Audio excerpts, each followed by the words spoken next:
Au XXIe siècle, en ce XXIe siècle, on reste surpris par le poids de ce qu'on appelle les races sur les relations sociales.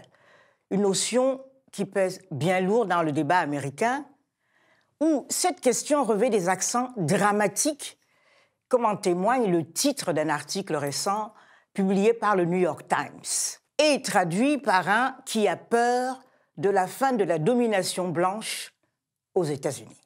Et comme à son habitude, pour ne rien arranger, le cinéaste trublion Michael Moore va jusqu'à comparer les Blancs à des dinosaures en perdition. Regardez.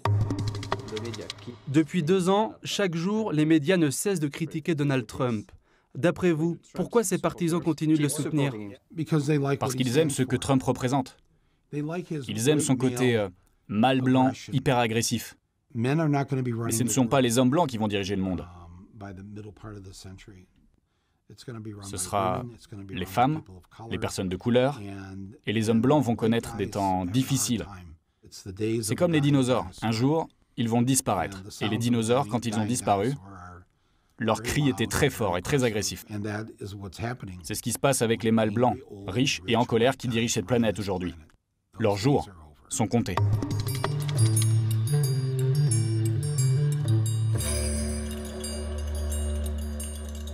Bienvenue à tous.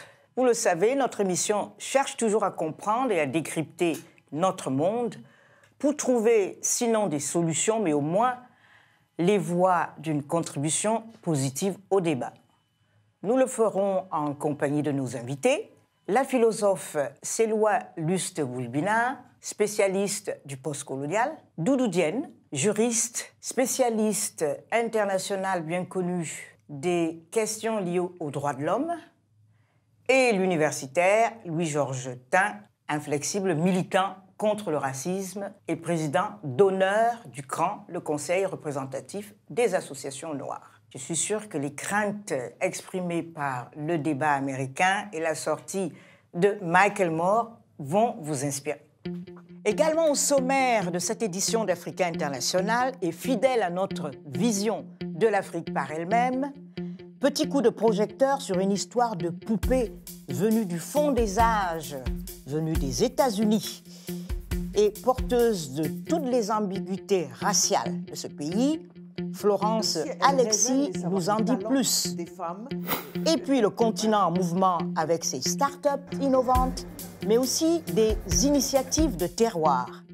Sous la loupe de My Business, une chronique désormais régulière, nous présentons une unité de transformation de produits naturels au Tchad, créée par une coopérative de femmes qui n'attend que les bons partenaires pour grandir.